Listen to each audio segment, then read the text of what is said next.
नमस्कार। मैं प्रहलाद ठाकरे। आज हम वाक्य भेद से संबंधित जो अर्थ के आधार पर वाक्य हैं इस पर चर्चा करेंगे। इससे पहले के वीडियो में वाक्य भेद से संबंधित जो वाक्य के अंग और रचना के आधार पर वाक्य पे हमने चर्चा किया था, अध्ययन किया था। आज हम अर्थ के आधार पर वाक्य का अध्ययन करेंगे। सबसे पहले हम यह देखें कि वाक्य क्या है। वाक्य जो है वह है क्या, इसे हम देखते हैं। वाक्य मानव मन के भावों और विचारों को व्यक्त करने वाली भाषा की सबसे छोटी इकाई को वाक्य कहते हैं। जो मानव का जो मन है, मन के जो भावों और जो विचारों को व्यक्त करने वाली जो भाषा है, और जो जो भाषा है वह भाषा की ही सबसे छोटी इकाई को ही हम वाक्य कहते हैं। वाक्य की रचना सार्थक शब्दों के मेल से होती है और सार्थक शब्दों के समूह को भाषा कहते हैं। जो भी सार्थक शब्द होंगे उसको ही हम भाषा कहेंगे। इसी प्रकार जिस साधन से लिखने या बोलने वाले का आशय पूरा पूरा प्रकट हो उसे वाक्य कहते हैं। जब भी किसी वाक्य को हम लिखते हैं तो उसमें हम यह देखते हैं कि वह वाक्य एक प्रकार से पूरा आशय प्रस्तुत करता है, आशय उसमें प्रकट होते हैं, वही आपके वाक्य कहलाते हैं। तो साधारण रूप से एक वाक्य की परिभाषा देखें कि सार्थक शब्दों का वह व्यवस्थित समूह जिसमें भावों विचारों को प्रकट करने की क्षमता हो उसे हम वाक्य कहते हैं। इस प्रकार से वाक्य की परिभाषा है। अब इन वाक्य के जो भेद हैं इसके अंतर्गत आज हम अर्थ के आधार पर वाक्य का अध्ययन करेंगे। सबसे पहले देखते हैं अर्थ के आधार पर वाक्य भेद। वाक्य में कोई सूचना दी जाती है या नकारात्मक भाव है। अब इसमें जो भी वाक्य होगा उसमें उस वाक्य में नकारात्मकता को अगर प्रकट कर रहा है तो वहाँ हम वाक्य भेद देखेंगे अर्थ के हिसाब से क्या हो रहा है। अगर प्रश्न पूछा जा रहा है उसमें अगर प्रश्न की हमें उसमें जिज्ञासा उत्पन्न हो रही है कि कोई प्रश्न हम उससे हमें उनसे मिले तो वहाँ प्रश्नवाचक होता है। जहाँ विस्मय प्रकट हो, जहाँ आश्चर्य के भाव आ रहे हैं वहाँ आश्चर्य होगा। और जहाँ काम करने का आदेश दिया जा रहा है उसे हम क्या कह सकते हैं, आज्ञा सूचक कह सकते हैं या आज्ञावाचक कह सकते हैं। इच्छा प्रकट, यहाँ जहाँ पर इच्छा प्रकट हो रही है मतलब जो कामना कह सकते हैं या आशीर्वाद का जो भाव अगर प्रकट हो रहा है वह आपका इच्छा के अंतर्गत आएगा। तो इसी को ही अर्थ कहते हैं। इसके जो अर्थ निकलते हैं इन्हीं को ही हम क्या कहेंगे, वाक्य के अर्थ कहेंगे। अर्थ के हिसाब से ये सब जो वाक्य में अर्थ निकलता है वही आपका अर्थ के आधार पर वाक्य कहलाता है। अब देखते हैं इन्हीं अर्थ के आधार पर वाक्यों को इनके 8 भेद बताए गए हैं। प्रत्येक भेदों का हम उदाहरण सहित समझेंगे, इनकी परिभाषा भी देखेंगे। देखिए सबसे जो पहला हमारा अर्थ के आधार पर वाक्य है वह है विधानवाचक वाक्य, दूसरा है प्रश्नवाचक वाक्य, तीसरा है आज्ञावाचक वाक्य, चौथा है संदेहवाचक वाक्य, पांचवा है नकारात्मक। जो नकारात्मक है उसे हम और क्या कह सकते हैं, निषेधवाचक वाक्य भी कह सकते हैं। इच्छावाचक वाक्य, विस्मयवाचक वाक्य, संकेतवाचक वाक्य। इस प्रकार से प्रत्येक हम वाक्य के भेद को देखेंगे। आइए हम एक एक करके हर एक वाक्य के उदाहरण देखते हैं और उसकी परिभाषा को भी साथों साथ समझते हैं। विधानवाचक वाक्य। विधानवाचक वाक्य क्या है, जिस वाक्य में क्रिया होने या करने की सूचना मिलती हो या इसमें जो सामान्य जो कथन हो उसमें क्या है, विधानवाचक वाक्य उसे हम कहते हैं। हम इसे कह सकते हैं कि कोई भी वाक्य में क्रिया के होने या करने की सूचना अगर हमको मिलती है वह आपका विधानवाचक वाक्य होगा। विधानवाचक वाक्य में हम देखेंगे कि नकारात्मक वाक्य भी इसे सकारात्मक वाक्य भी इसे कहा गया है। क्यों, क्योंकि विधानवाचक वाक्य मतलब जहाँ क्रिया पूरी हो रही सकारात्मक रूप से होगी, इसलिए इसे सकारात्मक वाक्य भी कहा जाता है।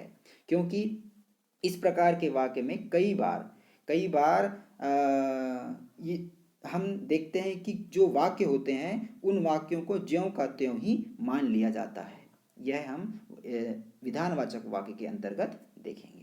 अब इसमें कुछ उदाहरण है, उन उदाहरणों को देखते हैं कि जो पक्षी है घोंसले से उड़ चुके हैं। उड़ चुके हैं मतलब यहाँ पर जो वाक्य में कहा गया है कि क्रिया होने या करने की सूचना, यहाँ पर क्रिया हो चुकी है, सूचना अब हमें मिल रही है कि जो पक्षी हैं वह क्या हो चुके हैं, घोंसलों से उड़ चुके हैं, इसलिए यह विधानवाचक वाक्य के अंतर्गत आएगा।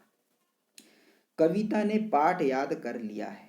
कविता के द्वारा एक क्रिया की गई है, क्या, पाठ को याद करने की, इसलिए यह भी आपका विधानवाचक होगा। नदी में बाढ़ आ गई है। नदी में बाढ़ आ गई है या आई है, तो इसमें भी आपका विधानवाचक ही होगा। विजया ने दौड़ में प्रथम स्थान प्राप्त किया है। अगला जो उदाहरण है कि प्रथम स्थान प्राप्त किया है, यहाँ पर कार्य पूर्ण हो चुका है, क्रिया हो चुकी है, उसी का यहाँ पर हमें बोध हो रहा है, उसी के बारे में बताया जा रहा है, इसलिए यह भी विधानवाचक वाक्य के अंतर्गत आएगा। रोहित ने नया मकान खरीदा है। तो रोहित के द्वारा जो नया मकान है वह खरीद लिया गया है। हमें यहाँ सूचना मिल रही है कि यहाँ जो कार्य है या जो क्रिया है वह संपन्न हो चुकी है, तो यह भी आपका विधानवाचक होगा। कुछ उदाहरण और यहाँ पर है कि हरियाणा एक राज्य है, सुरेश एक अच्छा खिलाड़ी है, सोहन पुस्तक पढ़ता है। तो इस प्रकार से ये सभी जो हैं विधानवाचक वाक्य के अंतर्गत आएंगे। आइए अब इसी का दूसरा जो प्रकार है उसे हम देखते हैं कि निषेधवाचक वाक्य, जिसे हमने नकारात्मक भी बताया था आपको कि निषेधवाचक वाक्य को नकारात्मक वाक्य भी कहा जाता है। जिन वाक्यों से क्रिया ना होने या ना किए जाने का भाव प्रकट हो। अब वाक्य में क्रिया नहीं होगी, अभी तक हमने जो पहला देखे थे उसमें क्रिया होने का हमें पता चल रहा था, लेकिन यहाँ पर वाक्य में क्रिया ना होने या ना किए जाने का भाव अगर प्रकट होता है तो वहाँ पर नकारात्मक वाक्य या तो निषेधवाचक वाक्य हम कह सकते हैं। इसमें हमें दो तीन चीज़ों को याद रखना है कि पहचान के लिए यहाँ कुछ चीज़ें लिखी गई हैं कि जैसे इन वाक्यों में हमें अगर पहचान करना है, इस प्रकार के अगर वाक्य आते हैं तो उसमें अक्सर हमें देखने को मिलेगा ना, मत और नहीं, यह शब्द हमें देखने के लिए मिलेंगे। तो आइए उदाहरणों से समझते हैं कि वही उदाहरण जो ऊपर लिया गया था उसको अब नकारात्मकता रूप से बनाया गया है, मतलब निषेधवाचक वाक्य के इस पे बनाया गया है कि पक्षी घोंसले से नहीं उड़ते हैं। यहाँ जो कहा गया है कि पक्षी जो है वह घोंसले से नहीं उड़े हैं। आप कीजिएगा कि जो पक्षी हैं वह क्या है, घोंसले से नहीं उड़े हैं। तो नहीं जो है यहाँ नकारात्मकता का कार्य, मतलब यहाँ पर जो क्रिया है, क्रिया के होने का कोई भी यहाँ भाव प्रकट नहीं हो रहा है, इसलिए यह नकारात्मक वाक्य के अंतर्गत आएगा। कविता ने पाठ नहीं याद किया है। नहीं किया है मतलब यहाँ क्रिया किया ही नहीं है, इसलिए यह भी आपका नकारात्मक निषेधवाचक वाक्य के अंतर्गत ही आएगा। नदी में बाढ़ नहीं आई है, यहाँ पर भी नहीं आई है, यहाँ क्रिया का होना हमें पता नहीं चल रहा है, भाव हमें यहाँ किसी प्रकार के प्रकट नहीं हो रहे हैं, इसलिए यह भी आपका निषेधवाचक वाक्य के अंतर्गत आएगा। अगला उदाहरण देखते हैं कि ऐसी सर्दी में बाहर मत जाओ। यहाँ जो कहा गया है कि ऐसी सर्दी में बाहर मत जाओ, देखिए पहचानने के लिए यहाँ जो शब्द दिए गए थे, यहाँ मत शब्द आ गया। मत मतलब यहाँ पर नहीं, निषेध, मना। आपने कई बार देखा होगा निषेध का, मैं और आपको बता दूं कि कई बार कई जगहों में अगर आप जाते हैं तो वहाँ पर निषेध, प्रवेश निषेध है ऐसा लिखा हुआ होता है, मतलब वहाँ पर आपको मना किया गया है कि वो कार्य नहीं करना है, अंदर प्रवेश नहीं करना है। तो वैसे ही हम इसमें कुछ उदाहरण के माध्यम से समझ सकते हैं कि यहाँ पर जो कहा गया है कि ऐसी सर्दी में बाहर मत जाओ, यहाँ पर भी निषेधवाचक वाक्य होगा। रोहन धूप में ना निकलो, यहाँ मना किया जा रहा है, निषेध, नकारात्मकता हो रहा है, क्रिया के होने का कोई यहाँ पर भाव प्रकट नहीं हो रहा है कि रोहन को कहा गया है कि बाहर नहीं निकलना है, इसलिए यह भी आपका निषेधवाचक वाक्य होगा। सोहन पुस्तक नहीं पढ़ता है, अब यहाँ बता दिया गया नहीं, क्रिया नहीं कर रहा है वो, किसी प्रकार की कोई क्रिया होने का यहाँ पता ही नहीं चल रहा है, भाव यहाँ पर प्रकट नहीं हो रहे हैं, इसलिए यह भी आपका निषेधवाचक वाक्य के अंतर्गत आएगा। वह इस काम को नहीं करेगा, यहाँ पर भी निषेधवाचक वाक्य ही होगा। अगला जो तीसरा जो प्रकार है, उस तीसरे प्रकार को हम समझते हैं कि यह है प्रश्नवाचक वाक्य। प्रश्नवाचक वाक्य क्या होते हैं, इसकी परिभाषा को हम पहले समझते हैं, उसके पश्चात इसकी कुछ पहचान करने के लिए हम आपको बताएंगे, उसके पश्चात फिर हम उदाहरणों के माध्यम से इस प्रश्नवाचक को समझते हैं। जिन वाक्यों में प्रश्न पूछा जाता है, जिसमें कुछ उत्तर पाने की जिज्ञासा रहती है। अक्सर कोई अगर हमसे प्रश्न करता है तो उस वक्त हम यह देखते हैं कि वह हमसे कुछ ना कुछ पूछने की कोशिश करता है, उसे यह लगता है कि हमारे द्वारा सामने वाले को कुछ उत्तर मिलेगा, तभी तो वो प्रश्न कहलाएगा ना। तो यहाँ पर भी वही कहा गया है कि जिन वाक्यों में प्रश्न पूछा जाता है तथा जिसमें कुछ उत्तर पाने की जिज्ञासा रहती है, उसे प्रश्नवाचक वाक्य कहा जाता है। यहाँ प्रश्नवाचक वाक्य को पहचानने के लिए यहाँ दो आपको नियम बताए गए हैं। इन नियमों के अनुसार आप प्रश्नवाचक वाक्य को पहचान सकते हैं। अब देखिएगा, यहाँ पे जब भी प्रश्नवाचक वाक्य होगा उसके साथ में आपको अक्सर क्या, कब, क्यों, कैसे, कौन, किसे, किसका, ये आदि और भी इसमें शब्द हैं जो आपको उस वाक्य में देखने को मिलेंगे। और दूसरा नियम क्या कहता है कि जब भी कोई भी प्रश्नवाचक वाक्य लिखा हुआ होगा जिसके साथ में इन चिन्हों का, इन शब्दों का प्रयोग किया गया होगा और उसके अंत में आपको एक प्रश्नवाचक चिन्ह भी देखने को मिलेगा, जो हम विराम चिन्हों के माध्यम से पढ़े हैं। तो इस प्रकार से हम प्रश्नवाचक वाक्य को पहचान सकते हैं। आइए अब इनके हम उदाहरणों को देखते हैं, उदाहरणों से समझते हैं क्या है इनके उदाहरण। पहला यहाँ लिखा है कि ऐसी धूप में बाहर कौन खड़ा है। अब यहाँ पर पूछ लिया गया है कि अधिक धूप होगी, उस धूप में बाहर कौन खड़ा है। कौन शब्द आ जाने से यह आपका क्या हो जाएगा, प्रश्नवाचक वाक्य हो जाएगा। दूसरा है रमा कब आई, तो रमा से यहाँ पर पूछा गया है कि रमा कब आई, या हो सकता है कि रमा के बारे में किसी और से पूछा गया है कि रमा कब आई, तो वह वहाँ सामने वाले से कुछ ना कुछ उत्तर हमें मिलेगा। तो उत्तर की हमें वहाँ क्या है, जिज्ञासा है, भाव वहाँ उत्पन्न हो रहे हैं कि वहाँ से हमारे किए गए प्रश्न का उत्तर मिलेगा, इसलिए यह भी आपका प्रश्नवाचक वाक्य के अंतर्गत आएगा। तुम कल विद्यालय क्यों नहीं आए, यहाँ पर तुम कल विद्यालय क्यों नहीं आए, क्यों यानी उनसे पूछा जा रहा है कि कारण क्या है कि आपका विद्यालय में उपस्थित आप नहीं हो पाए, तो यहाँ पर भी आपका यह प्रश्नवाचक वाक्य के अंतर्गत आएगा। कल तुमने क्या क्या खाया था। अब पूछ लिया गया क्या क्या खाया था, तो आप बताएंगे कि आपने कल किन किन चीज़ों का सेवन किया था। यहाँ पर भी प्रश्न करने के पश्चात उत्तर आप दे सकते हैं, या हम सामने वाले ने पूछा है उसे उत्तर की जिज्ञासा है, वहाँ भाव उत्पन्न हो रहे हैं, इसलिए यह भी आपका प्रश्नवाचक वाक्य के अंतर्गत आएगा। विक्रम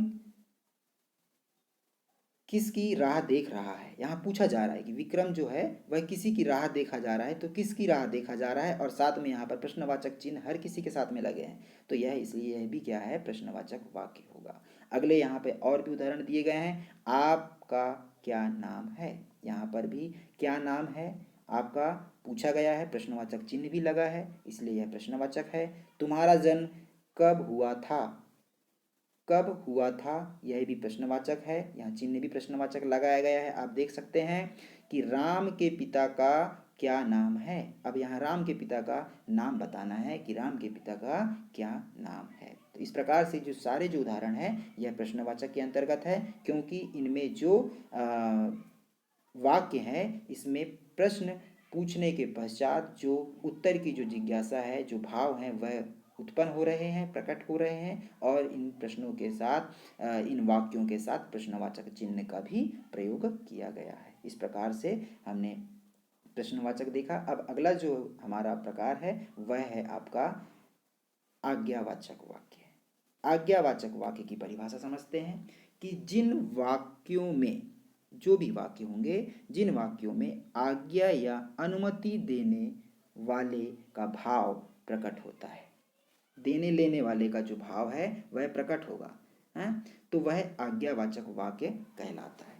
जब भी कोई भी आपसे वाक्य ऐसा, मतलब कोई प्रश्न भी कर सकता है, कोई आपसे कह भी सकता है। जब कोई कुछ कहेगा तो वहाँ पर आपको उनकी कुछ अनुमति होंगी, कुछ आज्ञा होंगे जिसको आपको करना होगा। कुछ काम करने के लिए अगर कहा जा रहा है और वो काम ऐसे होंगे कि आपको उनके बताए अनुसार उसका पालन करना है। तो यहाँ पर देने लेने की जो भाव है उसको कहा गया है कि जो आपने सामने वाले को वर्क बताया है, मतलब वो वर्क करेगा। तो यहाँ देने लेने के भाव अगर प्रकट होते हैं तो उसे आज्ञावाचक वाक्य कहा जाता है। अब इन वाक्यों का में देखते हैं कि कैसे इनके उदाहरण हैं। उन उदाहरणों को हम यहाँ पर देखते हैं।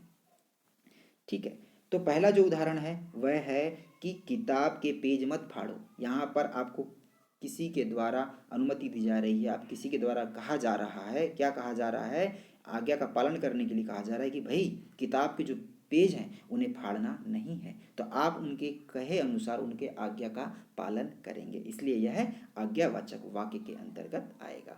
दीवारों को साफ कर दो, यहाँ काम बता दिया गया है आपको, दीवारों को साफ करना है, आप आज्ञा का पालन आपको करना पड़ेगा।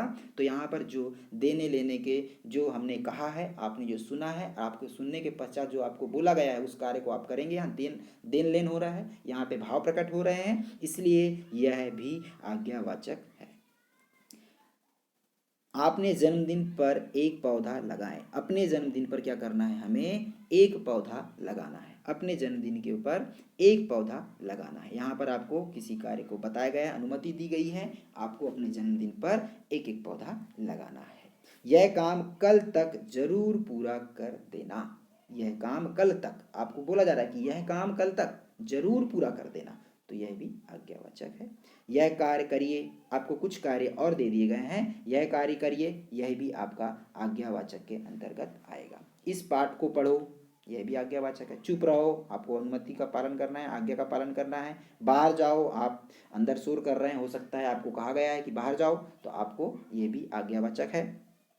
तुम्हें कल इस पुस्तक को देना है। आपने किसी से कोई किताब ली है और आपको वह कह रहा है कि ये पुस्तक कल देना है, तो आपको उनकी जो अनुमति, उनका जो आज्ञा है उसका पालन आपको करना है। तो इसलिए यह भी आपका आज्ञावाचक वाक्य के अंतर्गत आएगा। इस प्रकार से यह आज्ञावाचक वाक्य थे। अगला जो हमारा प्रकार है वह है इच्छावाचक वाक्य। इच्छावाचक वाक्य को हम देखते हैं जिन वाक्यों में वक्ता की इच्छा, कामना, आशीर्वाद आदि के जो भाव हैं वह प्रकट होते हैं, उसे ही हम इच्छावाचक वाक्य कहते हैं।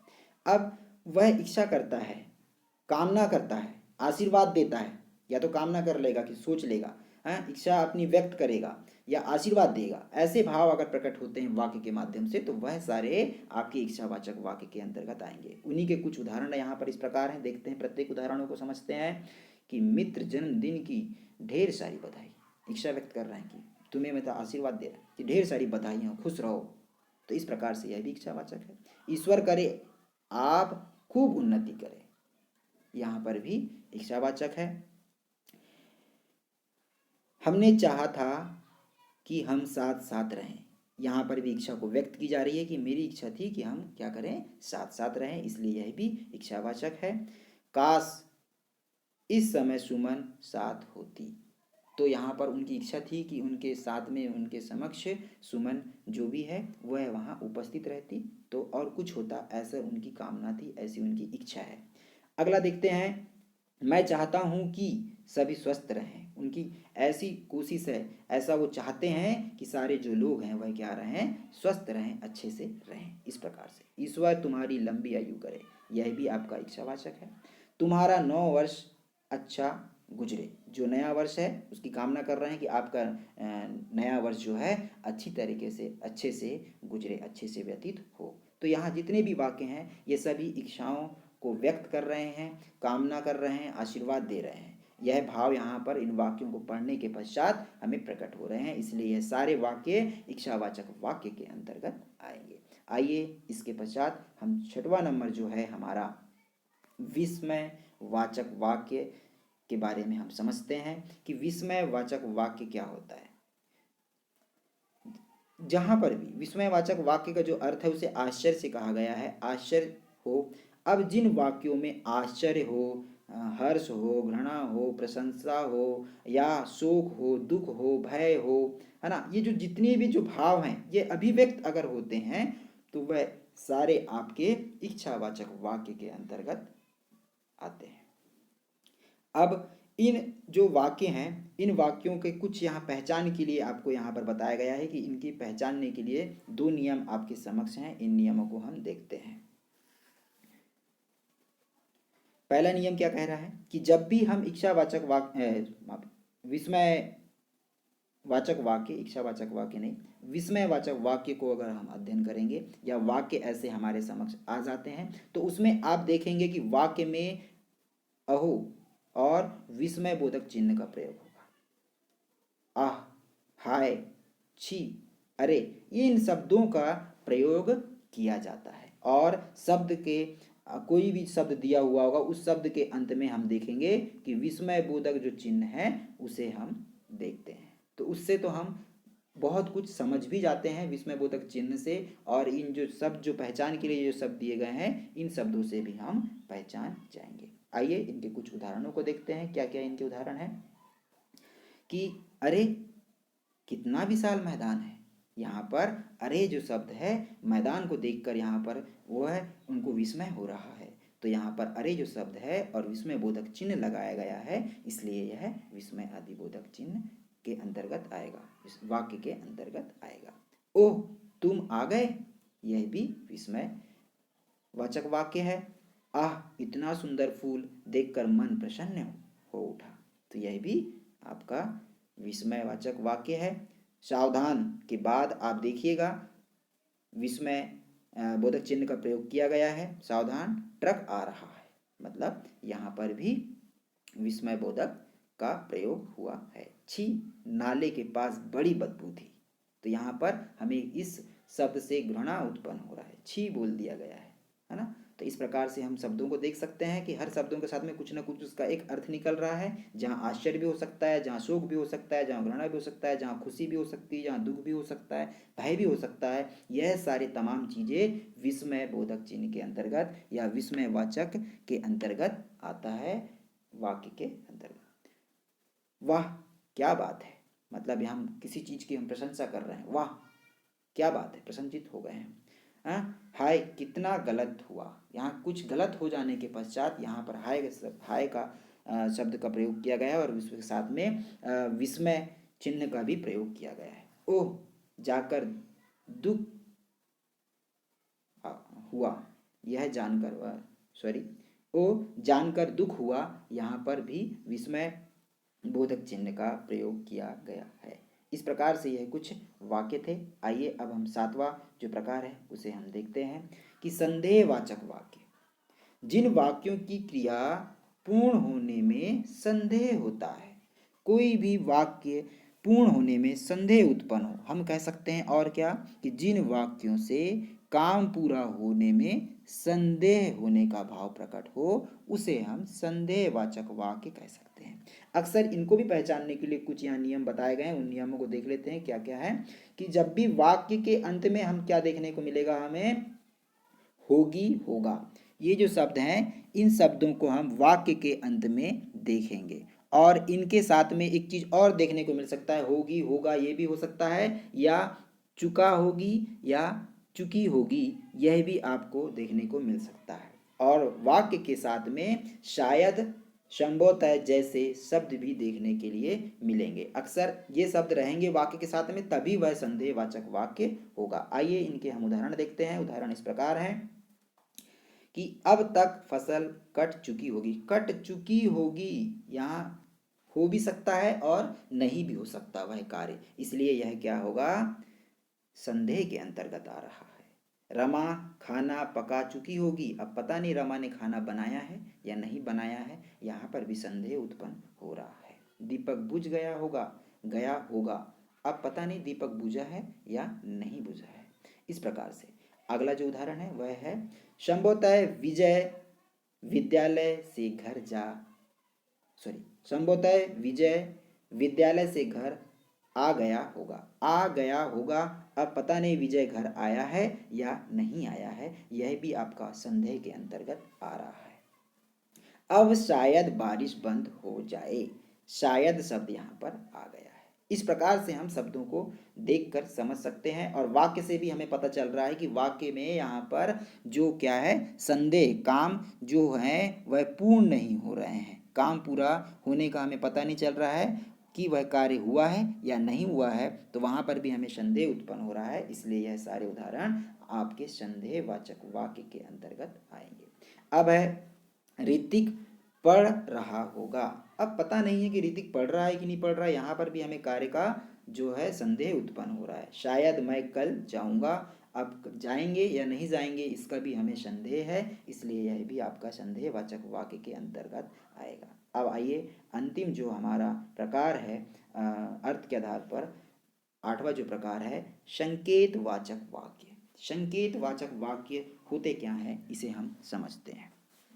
जिन वाक्यों में एक क्रिया का होना दूसरी क्रिया पर निर्भर करता है। जो भी वाक्य होगा उसका एक क्रिया का होना दूसरी क्रिया पर निर्भर करता है, वहां पर संकेतवाचक वाक्य होते हैं। इस प्रकार के वाक्यों से काम पूरा होने के लिए शर्त सी लगी रहती है। यहाँ जो इस प्रकार के अगर वाक्य आपको देखने को मिलेंगे, उन वाक्यों में आपको देखने को मिलेगा कि काम के पूरा होने की कुछ शर्त सी वहाँ पर लगी हुई होगी कि अगर ये हो जाता तो ऐसा हो जाता, ऐसा कर देते तो ऐसा मिल जाता। यहाँ शर्त जो है वह देखने को आपको मिलेगी।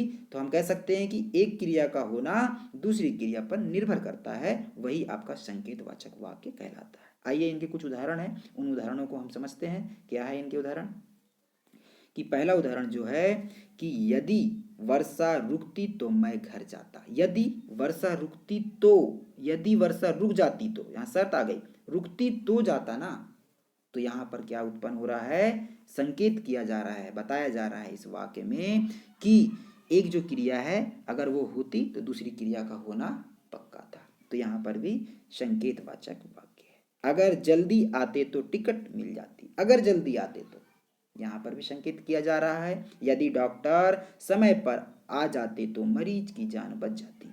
अब देखिए, यदि डॉक्टर समय पर आ जाते तो, आए नहीं ना, शर्त आ गई कि आ जाते तो ये काम हो जाता। तो यहाँ पर जो हो रहा है कि एक क्रिया का होना दूसरी क्रिया के ऊपर जो निर्भर कर रही है, पर यहाँ पर एक क्रिया हुई नहीं। वो क्रिया अगर हो जाती तो दूसरी क्रिया आसानी से हो जाती, परंतु यहाँ नहीं होने के कारण यह आपका संकेतवाचक के अंतर्गत आएगा। यदि सिंचाई की गई होती तो फसलें ना सूखती। अगर सिंचाई करते तो जो फसलें हैं वह नहीं सूखती। तो यहाँ पर भी वही हो रहा है, एक क्रिया का होना दूसरी क्रिया पर निर्भर कर रहा है। अब अगला जो उदाहरण है वह है, अगर परिश्रम करोगे तो अवश्य सफल होगे। अगर आप परिश्रम करोगे तभी क्या होगी, आपको सफलता मिलेगी। यहाँ पर भी एक क्रिया दूसरी क्रिया पर निर्भर कर रही है। यदि तुम अच्छी मेहनत करते तो प्रथम स्थान पाते। यदि तुम अच्छी मेहनत करते, मेहनत यहाँ नहीं हुई है, एक क्रिया कंप्लीट नहीं हुई, दूसरी क्रिया पर निर्भर कर रही है। अरे भाई ये कार्य अगर हो जाता तो, आप यहाँ पर संकेत कर रहे हैं, शर्त है कि भाई पहले तो आप अच्छी मेहनत कर लो, आपको सफलता मिल जाएगी। अगर मेहनत ही नहीं करोगे तो आपकी सफलता जो है वह रह जाएगी। तो संकेत किया जा रहा है। इस प्रकार से यहाँ पर संकेतवाचक वाक्य होगा। तुम दिल्ली चलोगे तो मैं चलूंगा। अब यहाँ पर भी शर्त रखी गई कि तुम चलोगे तो मैं चलूंगा, माने एक क्रिया दूसरी क्रिया पर निर्भर है। तुम चलोगे तो मैं चलूंगा, नहीं तो मैं भी नहीं जाऊंगा। इसलिए यह भी आपका संकेतवाचक वाक्य के अंतर्गत आएगा। तो इस प्रकार से हमने आज अर्थ के आधार पर वाक्यों का अध्ययन किया। आशा करते हैं यह सभी आठों प्रकार आपको समझ में आए होंगे।